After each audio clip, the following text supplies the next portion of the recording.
يهده الله فلا مضل له ومن يضلله فلا هادي له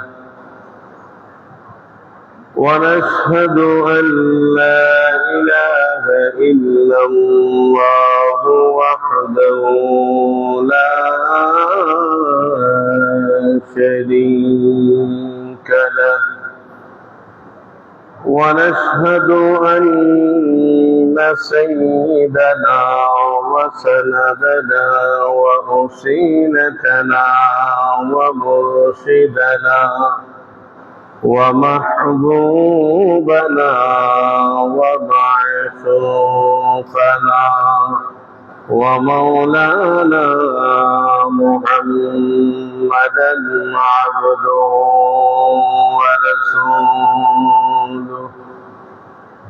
صلى الله عليه وسلم تسليما كثيرا كثيرا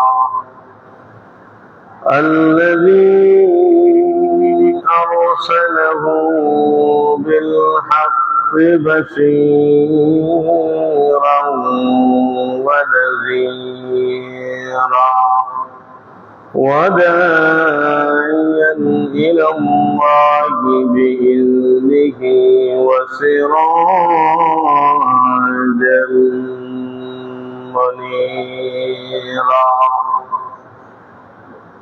أما بعد فقد قال الله تبارك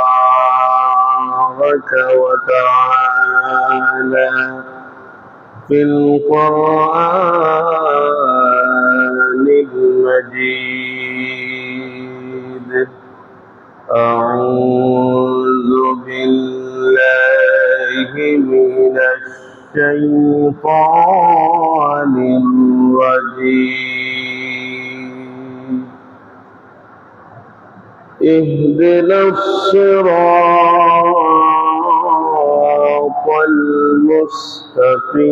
المستقيم صراط الذين أنعمت عليهم غير المغضوب عليهم ولا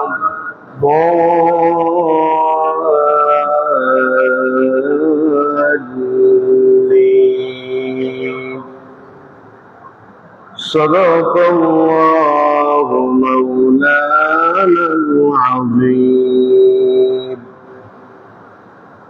وقال الله تبارك وتعالى في شان حبيبه مخبرا وآمرا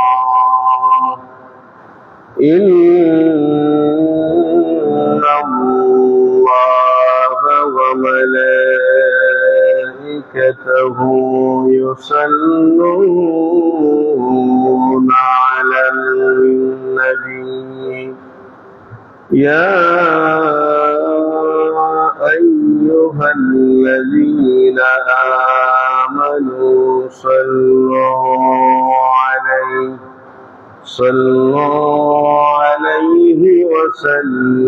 وسلموا تسليما محبت بری اللهم صل على سيدنا مولانا محمد وعلى آل سيدنا مولانا जरा चेहरे से पौधे को उठाओ या रसूल अल्लाह मुझे दीदार को कपना दिखाओ या रसूल अल्लाह अल्लाहुम्मा صل على سيدنا مولانا محمد وعلى آل سيدنا مولانا بلغ العلا بكماله كشف الدجى بجماله حسنت جميع خصاله صلوا عليه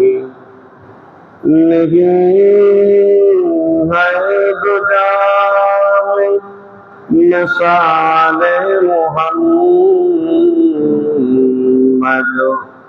جمال خدا ہے کمال محمد بلغ العلا كشف الدجى بجماله حسنت جميع خصاله صلوا عليه ঐতিহ্যবাহী আদি সিফাতুল্লাহ জামে মসজিদে জুমার নামাজ আদায়ের জন্য উপস্থিত উলামায়ে কেরাম, মুরব্বিয়ানে আযম, যুব সমাজ, ছাত্র সমাজ, সকলেই মহান আল্লাহ পাকের দরবারে অসংখ্য গণিত কোটি কোটি শুকরিয়া আদায় করব, যিনি আমাদেরকে সাপ্তাহিক ঈদের দিন জুমার দিনে মসজিদুল মুকাররমায় হাজির হয়ে জুমার নামাজ আদায়ের পূর্বে খুতবার বিষয়ে আলোচনা করার এবং শোনার তৌফিক আল্লাহ এনায়েত করলেন। সকলেই প্রাণ খুলে হৃদয় থেকে মহান আল্লাহ পাককে খুশি করার জন্য উচ্চ আওয়াজে সকলেই বলি আলহামদুলিল্লাহ।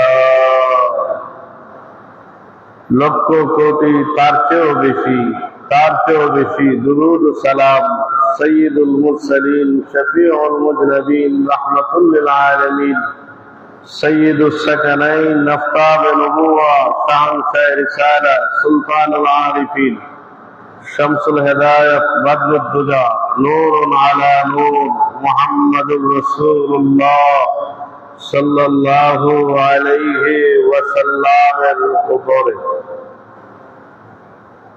আজকের আমাদের জুমার খুতবার বিষয়বস্তু হলো আকিদাতু আহলিস সুন্নাতি ওয়াল জামাআহ। আহলে সুন্নাত ওয়াল জামাতের আকিদা, ঈমানের সাথে আকিদা একটি গুরুত্বপূর্ণ বিষয়, সংশ্লিষ্ট বিষয়। আন্তরিক বিশ্বাস স্থাপন করা আল্লাহ এবং রাসূল আরবি সৈয়দুল মুরসালিন নবীদের প্রতি, আসমানি কিতাব সমূহের প্রতি, আল্লাহর সৃষ্টির প্রতি। আল্লাহ পাক আরশে মুআল্লা সৃষ্টি করেছেন, লৌহে মাহফুজ সহ যা কিছু আল্লাহ সৃষ্ট সকলকে আমাদের বিশ্বাস স্থাপন, এই আকীদা বিষয়ে আমরা কথা বলবো, কথা শুনবো ইনশাআল্লাহ। ওয়া মা তাওফীকি ইল্লা বিল্লাহ। আমরা প্রারম্ভিকায় ভূমিকায় সর্বাগ্রে তিলাওয়াত করেছি সূরাতুল ফাতিহার শেষাংশে কয়েকটি আয়াতে কারিমা। এর আলোকেই, এর ব্যাখ্যায় কিছু কথা, যেটুকুন সময় আমরা পাবো এর ভিতরে। আল্লাহ জাল্লা জালালুহু পরওয়ারদিগার আলম আল্লাহ পাক কোরআন নাযিল করেন মানুষের হেদায়েতের জন্য। আল্লাহ রাব্বুল আলামিন সূরাতুল ফাতিহা নাযিল করেন, অবতীর্ণ করেন। এই কোরআন বাকি সমস্ত অংশই সূরাতুল ফাতিহার ব্যাখ্যা। সূরাতুল ফাতিহার ভিতরে আল্লাহ রেখেছেন একত্ববাদের কথা, আল্লাহর সাহায্যের কথা, আল্লাহর কাছে আমরা সিরাতাল মুস্তাকিম, সঠিক সহজ সরল পথের আবেদন আমরা সেই মহান প্রভুর দরবারে ওই সূরাতুল ফাতিহায় পড়ে থাকি। এই সূরাতুল ফাতিহার অনেক নাম, উম্মুল কোরআন, কোরআনুল আযীমের জননী বলা হয়, সূরাতুশ শিফা, এই সূরাকে সূরাতুশ শিফা বলা হয়। এই সূরা পড়ে কেউ যদি ফুঁক দেয়, মৃত্যু রোগ ব্যতি রেখে আল্লাহ পাক বান্দাকে ক্ষমা করে দেন, সুস্থ করে দেন। যদি যিনি ফুঁক দেন তিনি যদি আল্লাহ ওয়ালা হন, যার জবান গীবত, নামিমা, অহংকার সব ধরনের ক্ষতিগ্রস্ত কাজ থেকে বিরত থাকে। আল্লাহ রাব্বুল আলামিন কোরআনুল আযীমের ভিতরে সূরাতুল ফাতিহাকে সবচাইতে অন্যতম একটি সূরা হিসাবে নাজিল করে দিয়েছেন। এই সূরা ফরজ নামাজ হোক, নফল নামাজ হোক, সুন্নাহ নামাজ হোক, ওয়াজিব নামাজ হোক, সকল নামাজে এই সূরাটা পড়া আবশ্যক। এই সূরার ভিতরে কেউ যদি আল্লাহর কাছে সাহায্য চায়, নামাজের ভিতরে আমরা আল্লাহর কাছে সাহায্য চাই, আমাদের ইবাদত বندگی আল্লাহর জন্য করে থাকি, এগুলো স্বীকৃতি দেই। এই সূরার ভিতরে আল্লাহ সরল সঠিক একটা পথের কথা বলেছেন। আল্লাহ বলেন, ইহদিনাস সিরাতাল মুস্তাকিম। আল্লাহ রাব্বুল আলামিন বলেন, বান্দারে আমি আল্লাহর কাছে তুমি সরল সঠিক পথ চাও। এজন্য আমরা দৈনিক 5 বার কমপক্ষে আমার আল্লাহর কাছে আমরা বলি, আল্লাহ আমাদেরকে সরল সঠিক পথ দান করো, আমাদের দেখায় দাও। আমরা বলি যে আমাদেরকে সঠিক পথ দেন, সিরাতাল মুস্তাকিম আমাদেরকে দেন। এবার যদি আপনি প্রশ্ন করেন, হুজুর সিরাতাল মুস্তাকিম কোথায় পাবো? সকলে কি সিরাতাল মুস্তাকিমে আছেন? আমার আল্লাহ রাব্বুল আলামিন জবাব দিয়ে দেন পরের আয়াতে, সিরাতাল লাযীনা আন'আমতা আলাইহিম। আমার আল্লাহ বলেন, আমি আল্লাহ রাব্বুল আলামিন সিরাতাল লাযীনা আন'আমতা আলাইহিম, আল্লাহ বুঝিয়ে দিলেন যে তাদের পথ হলো সিরাতাল মুস্তাকিমের পথ, যাদের প্রতি আমি আল্লাহ রাব্বুল আলামিন নিয়ামত দিয়েছি। আমি আল্লাহ যে পথের মধ্যে নিয়ামত দিলাম, যে পথের মধ্যে আমি আল্লাহর পক্ষ থেকে নিয়ামত রয়েছে, ওই পথে চলো। ওই পথে চলতে পারলে সিরাতাল মুস্তাকিম পেয়ে যাবে। এবার প্রশ্ন হলো যে নিয়ামত আল্লাহ কাদেরকে দিয়েছেন? জগতের ভিতরে মানুষ আছে, ওই মানুষগুলোর প্রকার আছে।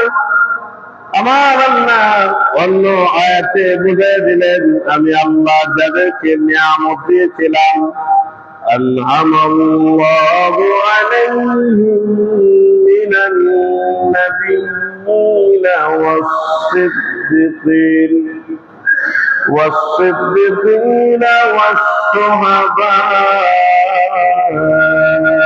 ওয়াস-সালিহিন। আমি আল্লাহ নিয়ামত দিয়েছি নবী যারা, তাদেরকে আমি আল্লাহ নিয়ামত দিয়েছি। যারা সিদ্দিক সত্যবাদী, আমি আল্লাহ তাদেরকে নিয়ামত দিয়েছি। আর আমি আল্লাহ নিয়ামত দিয়েছি তাদেরকে যারা দ্বীনের জন্য, ইসলামের জন্য শাহাদাত বরণ করেছেন। আর আমি আল্লাহ নিয়ামত দিয়েছি যারা নেককার সালিহিন ওয়ালিউল্লাহ যারা, তাদেরকে আমি আল্লাহ নিয়ামত দিয়েছি। এই আয়াত থেকে আমরা বুঝলাম আমার আল্লাহ 4 শ্রেণীর মানুষের প্রতি বিশেষ নিয়ামত দান করেছেন: নবী, সিদ্দিক, শহীদ এবং আল্লাহওয়ালা মুত্তাকি পরহেজগার ওয়ালিউল্লাহ যারা তাদেরকে আল্লাহ নিয়ামত দান করেছেন। এজন্য এই চারটি দলের সমন্বয় দল হলো, এই চারটি দলকে যারা মানবে, ওই চারটি দলের সমন্বয়ে যারা চলবে, ওই চার দলের প্রতি যাদের আস্থা আছে, বিশ্বাস আছে, ওই দলটাই হলো আহলে সুন্নাহ ওয়াল জামাত। সুবহানাল্লাহ। এই চার শ্রেণী মানুষ হলো বেরি বেরি স্পেশাল। আর্মি কোর্সের ভিতরে যেমন তাদের ব্রিগেডিয়ার, মেজর, এভাবে বিভিন্ন পদ রয়েছে, মানুষদেরকে আল্লাহ বিশাল স্পেশালিস্ট হিসাবে জমিনে প্রেরণ করেছেন। নবী রাসূল দ্বারা তাদেরকে গুফিরাল্লাহু লাকা মা তাকাদ্দামা মিন যামবিকা ওয়া মা তাআখারা, তাদের পূর্বেও গুনাহ নেই, পরেও গুনাহ নেই, তাদেরকে আল্লাহ মাফ করেছেন, তাদেরকে আল্লাহ পাক গুনাহ দেন নাই। 2 নাম্বার শ্রেণী হলো সিদ্দিক। এই সিদ্দিক দ্বারা একজন উকিল তাকে বলা হয় না, একজন ব্যারিস্টার সত্য কথা বলতে তাকে বলা হয় না। এখানে বলা হয়েছে ইসলামের জন্য কোরআন হাদিসের ক্ষেত্রে, নবীর সুন্নাহর ক্ষেত্রে যারা সত্যবাদী তাদেরকে বলা হয়েছে। আর 3 নম্বরে যারা ইসলামের জন্য জীবন বাজি রেখে শহীদ হয়ে গেলেন তাদেরকে বলা হয়েছে। ওই 4 শ্রেণীর সমন্বয় দল হলো আল্লাহর নবীর সাহাবী হযরত আব্দুল্লাহ ইবনে আমর, উনি বর্ণনা করেন, عن عبد الله بن عمرو رضي الله تعالى عنه قال قال رسول الله صلى الله عليه وسلم إن بني إسرائيل تفرق على 72 فرقة وتفترق أمتي على 73 فرقة كلهم في النار إلا ملة واحدة قالوا من هي يا رسول الله قال ما أنا عليه وأصحابي। আমার মনে মনে বনি ইসরাঈলের ভিতরে 72 শ্রেণী মানুষ ছিল। ওয়াতাফতারিকু উম্মতি আলা 73 ফিরকাতান, আমার উম্মত হবে 73 শ্রেণী মানুষ। কুল্লুহুম ফিন্নার, সকলেই হবে জাহান্নামী। ইল্লা মিল্লাতান ওয়াহিদাতান, আর একটা শ্রেণী হবে জান্নাতি। আমরা এই দল চাই কি চাই না? যে দল জান্নাতে যায় সেই দলে আমরা থাকতে চাই কি চাই না? আমার নবীকে সাহাবায়ে কেরাম প্রশ্ন করেন, ইয়া রাসূলুল্লাহ, ইয়া হাবিবাল্লাহ, মান হিয়া ইয়া রাসূলুল্লাহ, নবী গো আপনি বলে দিন যে দলটা জান্নাতি হবে, যে দলটা নাজি দল হবে, যে দলের মধ্যে আল্লাহ নিয়ামত দিয়েছেন, যে দলের মধ্যে রহমত রয়েছে। আমার নবী বললেন, ক্বালা মা আনা আলাইহি ওয়া আসহাবি, যারা আমি নবী এবং সাহাবীদের দলে মতে থাকবে তারাই হবে আল্লাহর জান্নাতি দল। আমরা নবী মানি, সাহাবী মানি, আমরা ওয়ালিউল্লাহ মানি, আমরা ইসলামের জন্য যারা শহীদ হয়েছেন, শহীদ হয়ে দুনিয়া থেকে শাহাদাতের মর্যাদা লাভ করে গিয়েছেন, তাদেরকে আমরা মানি।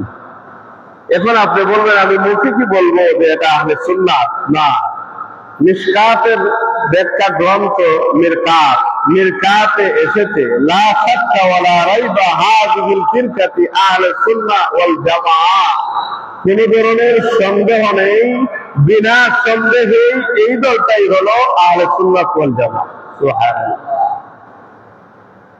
এতে বোঝা যায় আমরা নাজি দল হলো আহলে সুন্নাহ ওয়াল জামাআহ, যারা নবী মানে, সাহাবী মানে, যারা শহীদদের মানে, যারা ওয়ালিউল্লাহ মানে, এই দলটা নাজি দল, বরকতপূর্ণ দল। এই দলের আকাইদ, এই দলের বিশ্বাস অন্য দলের চাইতে ভিন্ন। যেমন পৃথিবীতে সবচাইতে খারাপ একটি দলের নাম হলো খারিজি। ওই খারিজি শব্দ কেন এসেছে? আল্লাহ রাসূল সাল্লাল্লাহু আলাইহি ওয়াসাল্লাম গনিমতের মাল বন্টন করতেন। ওই লোকটা সাহাবী ছিল, যুলকাসরা নাম। সে এসে বলল, নবী আপনি ইনসাফ করেন, আনসিফ। আমার নবী বললেন, রে যুলকাসরা, তুমি আমাকে ইনসাফ শিক্ষা দিচ্ছ। আমাকে আল্লাহ ইনসাফ দিয়ে প্রেরণ করেছে। আমি নবী না বলে তুমি ইনসাফ জানতে না, ইনসাফের কথা বুঝতে পারতে না। তুমি আমাকে ইনসাফের উপদেশ দিচ্ছ, খারেজ, তুমি বের হয়ে যাও। ওই দিন থেকে একটা দল হয়ে গেছে, খারেজি দল, নাউজুবিল্লাহ। নবী যদি কাউকে বের করে দেয়, সে কি ইসলামে থাকতে পারে? কখনো না। নবী তাকে বের করে দিলেন। তুমি নবীকে ইনসাফ শিক্ষা দাও, তুমি বের হয়ে যাও। বের হয়ে গেল। তার নাম হলো যুলকাসরা। আল্লাহ নবী সাইয়্যিদুল মুরসালিন হযরত আনাস রাদিয়াল্লাহু তাআলা আনহু থেকে বর্ণিত, আল্লাহর নবী সাল্লাল্লাহু আলাইহি ওয়াসাল্লাম বসে আছেন, সাহাবায়ে কেরাম পাশে বসে আছেন। একজন লোক দূর থেকে আসছে। সাহাবায়ে কেরাম বললেন, হুজুর, আপনার একজন সাহাবী খুব আল্লাহওয়ালা, নামাজি, পরহেজগার, মুত্তাকি। ওই লোকটা এই সময় নবীর সামনে হাজির হয়ে সালাম দিল। আমার নবী বললেন, রে তোমাকে আমি একটা প্রশ্ন করব। তুমি যে আমার কাছে আসছো, তোমার মধ্যে একটা অহংকার আছে, আর সে অহংকার হলো তুমি খুব বেশি জানো। সে বলল, না ইয়া রাসূলুল্লাহ, আল্লাহর রাসূল ঠিক বলছেন, আমি অহংকার নিয়ে এসেছি। ওই লোকটা সালাম বিনিময়ের পরে যখন চলে যাবে, আমার নবী বললেন, রে সাহাবীরা, তোমরা বলেছিলে সে খুব আল্লাহওয়ালা, তাকে তোমাদের মধ্যে কে কতল করতে পারবা? একটু আগে যার মর্যাদা ছিল সাহাবীর মর্যাদা, নবীর সাথী, কিন্তু যখন সে চলে যাচ্ছে, নবী বললেন তাকে কে হত্যা করবা? সাহাবায়ে কেরাম অবাক।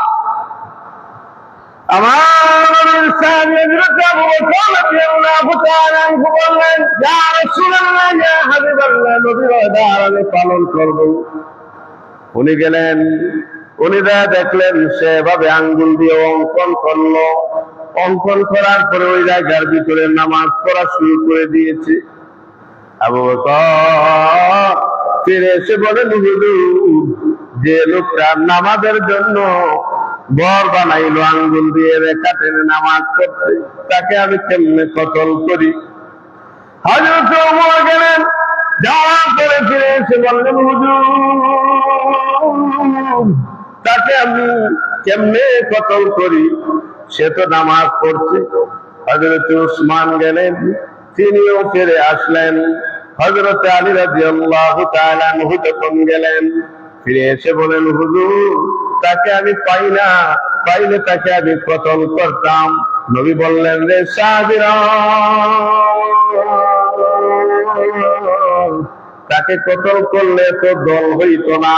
আর কতল না করার কারণে তখনই বলেন নবী, ইন্না বানি ইসরাঈলা তাফাররাকাত আলা সিনতাইনি ওয়া সাবঈনা ফিরকাতান, নিশ্চয় বনি ইসরাঈলদের ভিতরে 72 শ্রেণী, আর আমি নবীর উম্মতের ভিতরে হবে 73 শ্রেণী।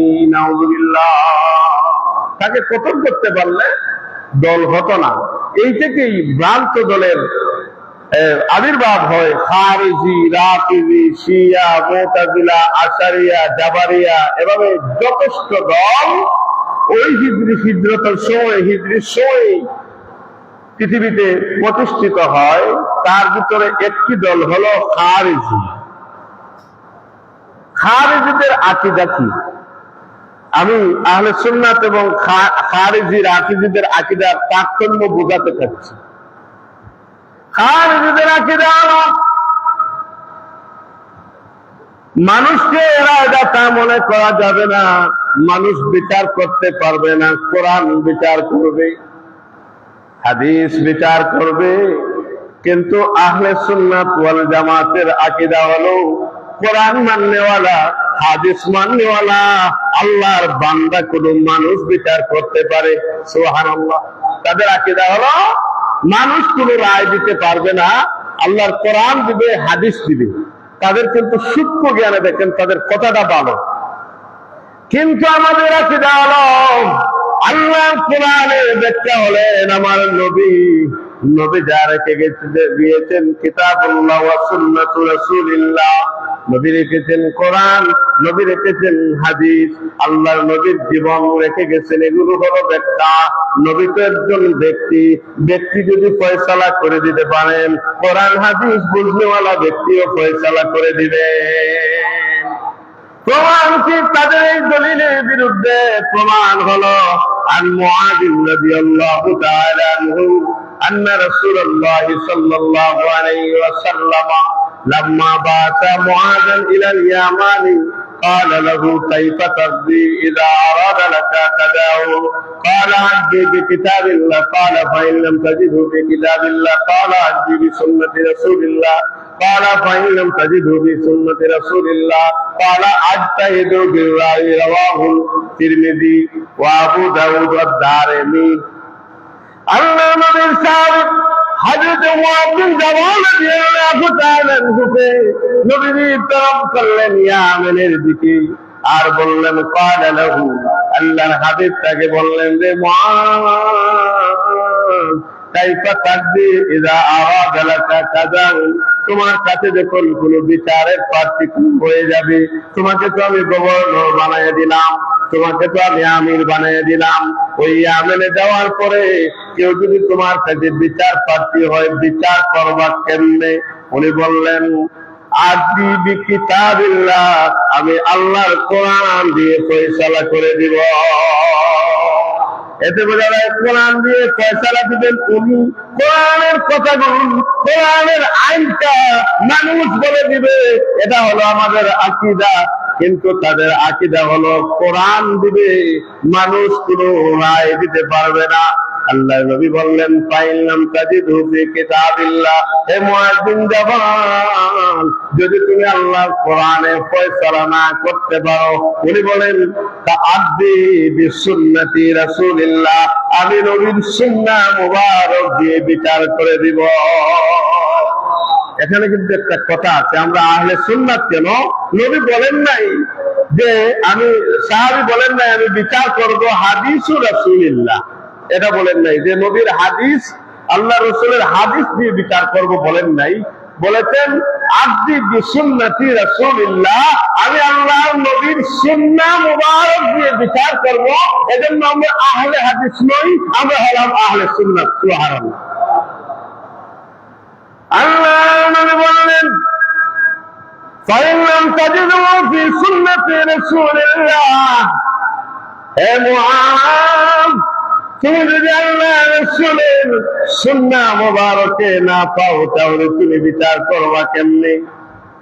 তখন ওই মুআয বললেন ক্বালা আজতাহিদু বিররাই, আমি আমার ব্রেইন খরচ করে, আমি আমার ব্রেইনের কিয়াস করে, ইজতিহাদ করে ফয়সালা করে দিব। এজন্য আমরা কোরআন মানি, হাদিস মানি। হাদিস মানে সুন্নাহ, কোরআন সুন্নাহ, ইজমা, কিয়াস, যুক্তিও মানি। আমরা ইজতিহাদ করি, জমায়েতে এটাও মানি। এজন্য মুজতাহিদ হন, যারা ইজতিহাদ করতে পারেন তাদেরকে মুজতাহিদ বলা হয়। মুজতাহিদ ভুল করলেও সওয়াব, আর সঠিক করলে ডাবল সওয়াব। সুবহানাল্লাহ। যেমন আদম আলাইহিস সালাতু ওয়াস সালাম ভুল করেছেন, ভ্রমে পতিত হয়েছেন, এটাকে আমরা গুনাহ মনে করি না।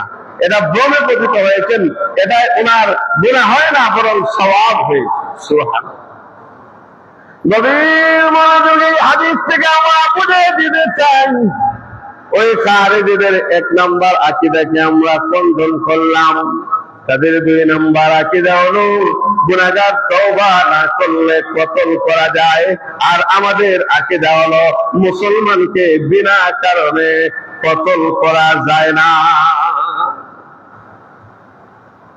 তাদের আকীদা হলো, ওই দলটার আকীদা হলো সাহাবীদের বিরোধিতা করা, তারা হযরতে আলী রাদিয়াল্লাহু তাআলা আনহু বলেন, আমাকে কেন্দ্র করে দুইটা জাতি ধ্বংস হবে। একটা হলো খারিজিরা আমার সমালোচনা করবে, তারা ধ্বংস হবে। আর আরেকটা হলো শিয়া, ওই শিয়ারা আমি আলীকে এত উপরে উঠে দিবে, তারা নিজেরাই ধ্বংস হয়ে যাবে। নাউযুবিল্লাহ। গুনাহগার তওবা না করলে কতল করতে হবে। তাদের আকীদা হলো কবিরা গুনাহকারী যে তাকে কতল করা যায়, কবিরা গুনাহকারী যে তাকে কতল করা যায়। কিন্তু আমাদের আকীদা ইল্লা মান তাবা ওয়া আমানা ওয়া আমিলা আমালান সালিহা ফাউলাইকা ইউবাদদিলুল্লাহু সাইয়্যাতিহিম হাসানাত। গুনাহগার তওবা করলে, ঈমান আনলে, আমল করলে গুনাহ মাফ করে দেন, গুনাহগুলোকে নেকি দ্বারা পরিবর্তন করে দেন। আমরা কয়েকটি কথা বললাম। 2 নাম্বার দল যদি আমরা শিয়াদেরকে ধরি, ওই শিয়াদের আকীদা হলো, 1 নাম্বার আকীদা হলো আল্লাহর নবীর সাহাবী জামাতা চাচাতো ভাই হযরতে আলী রাদিয়াল্লাহু তাআলা আনহুর নাম আল্লাহর কোরআনে এসেছিল, আর কোরআনকে বিকৃত করে ওই আলী রাদিয়াল্লাহু এর নাম পরিবর্তন করা হয়েছে। ধরে বলেন নাউযুবিল্লাহ। অথচ আমার আল্লাহ বলেন, যালিকাল কিতাবু লা রাইবা ফীহি, এটি এমন একটি কোরআন যে কোরআনে বিন্দু পরিমাণ সন্দেহ করা যায় না। যে কোরআনে কেউ যদি বিন্দু পরিমাণ সন্দেহ পোষণ করে তার ঈমান থাকে না। এতে বোঝা যায় তারা ঈমানও নাই, ঈমানদার হতে পারে না। তাদের আকীদা আলীর নাম কোরআনে ছিল, চক্রান্ত করে বাদ দেওয়া হয়েছে।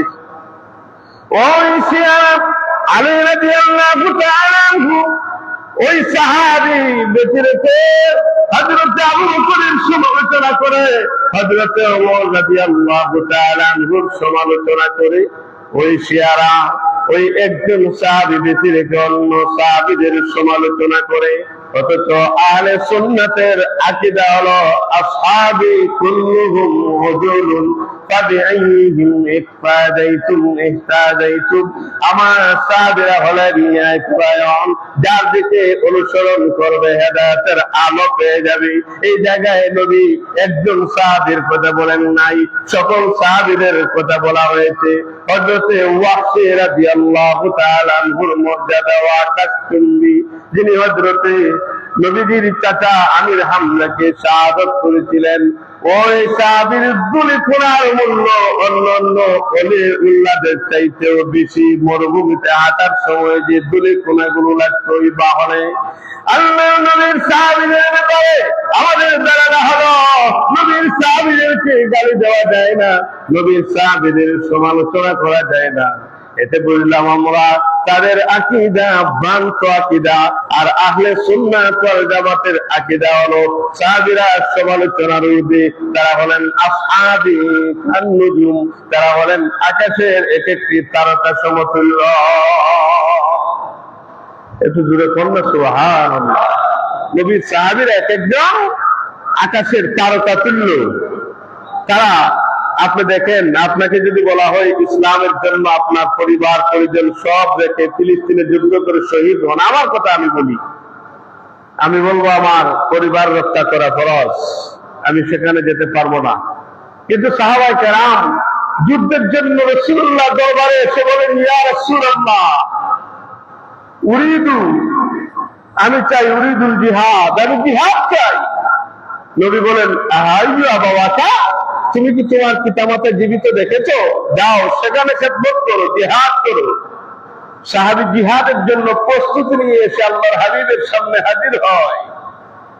আমরা আমাদের জীবনটাকে এত সুন্দর করে নিলাম, ওই ইসলামের জন্য কিছুক্ষণের জন্য আমরা ব্যয় করতে পারি না, আর আমরা জিহাদ করব। ওই সাহাবীরা উহুদের ময়দানে দেখেন সাহাবায়ে কেরাম রাদিয়াল্লাহু তাআলা আনহুম যখন ওই গিরিপথে যখন ওই কাফিররা আক্রমণ করলো, আল্লাহর হাবিব সাল্লাল্লাহু আলাইহি ওয়াসাল্লামের সামনে সাহাবায়ে কেরাম ডাল হয়ে গেলেন। নবীজিকে বললেন, ইয়া রাসূলুল্লাহ আপনি থাকেন, আমরা আমাদের জীবন বিলীন করে দেব, আল্লাহর হাবিবের জন্য শাহাদাতের পেয়ালা গ্রহণ করব। আমি কি আমার উস্তাদের সামনে এভাবে হাজির হব উস্তাদকে রক্ষা করার জন্য? না, অসম্ভব। এই সাহাবীরা হযরতে আলী রাদিয়াল্লাহু তাআলা আনহু বলেন, আল্লাহ এমন হয়েন না, আমাদের নবীকে আপনি উঠে নেবেন না ঈসা নবীর মতো, আমরা এই জগতে থাকতে পারবো না। দেখা যায় খুঁজতে খুঁজতে দেখা যায় আল্লাহর হাবিব উহুদের একটা গর্তে নিচে পড়ে আছেন, আর সেখানে সিজদা দিয়ে উম্মতের জন্য কাঁদছেন। সাহাবীরা ঢুকলেন, দেখেন মাথার মধ্যে লোহার টুকরা। আল্লাহর হাবিব বললেন, আলী, কেউ কি পারবে আমার এটা বের করে দিতে? একজন সাহাবী খুব কষ্ট করলেন, ওটা টেনে টেনে বের করলেন, তার জানদান মুবারক শহীদ হয়ে গেছে। আল্লাহর হাবিব সাল্লাল্লাহু আলাইহি ওয়াসাল্লামের সাহাবীরা হলেন ন্যায়পরায়ণ, ও শিয়াদের আকীদা। আলী রাদিয়াল্লাহু ব্যতিরেকে অন্যদেরকে তারা সমালোচনা করে। এই যুগে যারা নবীর সাহাবীদের সমালোচনা করবে, তারাও কিন্তু ক্রমান্বয়ে এই দলকে সমর্থন করছে। তাদের আকীদা হলো সলবে সালেহিন নাই, নেককার আল্লাহওয়ালা নাই। আমরা যদি 3 নাম্বার দল, আমরা যদি অনেক দল ভ্রান্ত দল আরেকটা দল দেখাই, সেই দল হলো আমরা মুতাজিলা একটা দল দেখি। ওই মুতাজিলা হলো সেই দল ওয়াসিল ইবনে আতা, হযরত হাসান বসরি রাহমাতুল্লাহি আলাইহি পৃথিবীর শ্রেষ্ঠ তাবেঈ। ওই হাসান বসরি রাহমাতুল্লাহি আলাইহি তর্কে লিপ্ত হয়ে যায়। উনি তাকে বিতাড়িত করে দিলেন। এই একটা দল হয়ে গেল ওয়াসিল ইবনে আতার মুতাজিলা দল, দুর্ভব। ওই মুতাজিলাদের আকীদা আল্লাহর নবীদের, আল্লাহর ওলিদের কারামত বলতে কিছু নাই, অলৌকিক ক্ষমতা নাই। আমাদের আকীদা হলো কারামাতুল আউলিয়া হাক্কুন, আকাইদে নসফে তুলে দেখেন, সময় কম। আল্লাহর ওলিদের কারামত আছে। হযরত ওমর আব্দুল খাত্তাব রাদিয়াল্লাহু তাআলা আনহু, উনি 900 কিলো দূর থেকে ওনারা যখন ইয়া সারিয়াতাল জাবাল বললেন, যুদ্ধ করছি, দুই দিক থেকে কাফিররা যখন আক্রমণ করছি, হযরত ওমর খুতবা দিচ্ছেন শুক্রবার দিন, খুতবা বন্ধ করে দিলেন আর বললেন, ইয়া সারিয়াতাল জাবাল। সাহাবায়ে কেরাম বললেন, হযরত ওমর পাগল হয়ে গেছেন, খুতবা বন্ধ করে। সারিয়া একজনের নাম, যোদ্ধার নাম, আর জাবাল মানে পাহাড়।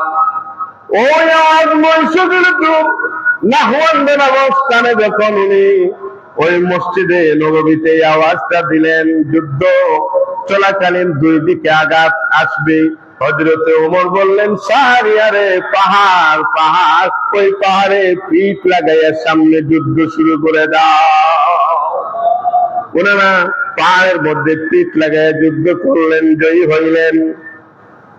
আর জয়ী হওয়ার পরে যে সকল সাহাবীরা বলছিল ওমর পাগল হয়ে গেছেন, খুতবা বন্ধ করে এই বাক্য কেন বললেন?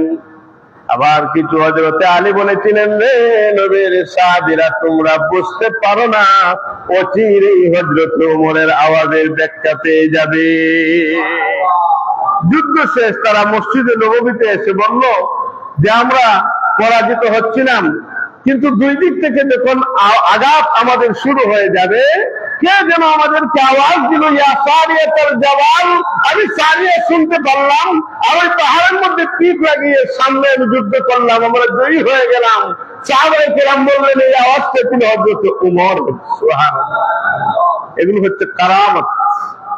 কিন্তু তাদের আকীদা বলতে কারামত নেই। তারা বলে কেউ কারোর জন্য সুপারিশ করতে পারবে না। মান যাল্লাযী ইয়াশফাউ ইনদাহু ইল্লা বিইজনি। বিইজনি, এখানে একটা ব্যাখ্যা আছে, কেউ কারোর জন্য সুপারিশ করতে পারবে না আল্লাহর অনুমতি ছাড়া। এতে বোঝা যায় আল্লাহর অনুমতি ক্রমে সুপারিশ করা যাবে। তাদের আকীদা হলো সুপারিশ করা যাবে না। আন উসমান বিন আফফান রাদিয়াল্লাহু তাআলা আনহু قال قال رسول الله صلى الله عليه وسلم يشفع يوم القيامة ثلاثة الأنبياء ثم العلماء ثم الشهداء। আল্লাহর নবীর সাহাবী হযরত উসমান রাদিয়াল্লাহু তাআলা আনহু বলেন যে কিয়ামতের ময়দানে 3 শ্রেণীর মানুষ সুপারিশ করবে।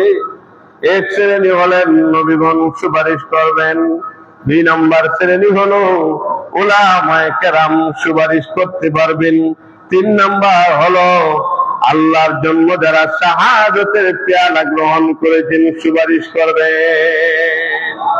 তারা বলে ইসালে সওয়াব নাই, এটা হলো মুতাজিলাদের আকীদা। কিন্তু আমাদের আকীদা হলো ইসালে সওয়াব আছে। রাব্বিরহামহুমা কামা রাব্বায়ানি সগীরা। পৃথিবীতে শ্রেষ্ঠ একটি মুনাজাত, একটি দামি মুনাজাত, এই এত দামি, এই দোয়া করলে বাকি দোয়া কবুল হয়। সুবহানাল্লাহ। ইসালে সওয়াব নেই, এভাবে তাদের ভ্রান্ত আকীদা আছে। আমাদের সময় কমের জন্য আমি প্রথমেই বলেছিলাম যে এক বিষয়ে আমাদের আলোচনা হবে, তাহলে আমাদের জানা হবে, আমল হবে।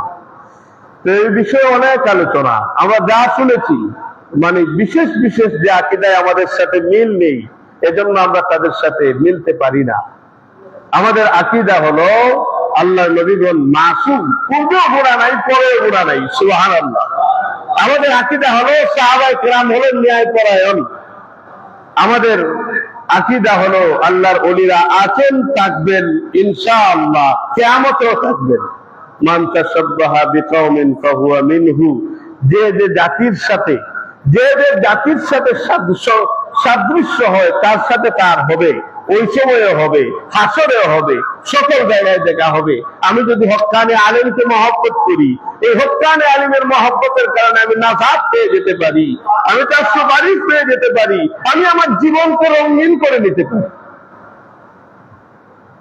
আমার কাছে একটা প্রশ্ন, গত আপনাদের এই মসজিদের আলোচনা প্রায় অনেক মানুষে দেখে থাকেন, যে আমি 2-1 মিনিট আপনাদের লস করবো, আবার অন্যদিকে পুষিয়ে দিব, চেষ্টা করব। আমাকে প্রশ্ন করা হয়েছে, কেউ যদি পূজায় যায়, এই পূজায় যাওয়া মুসলমানের জন্য জায়েজ হবে কিনা? এটা জায়েজ অবশ্যই হবে না। যাদেরকে স্কলার বলে তাদের উক্তিগুলো বলবো।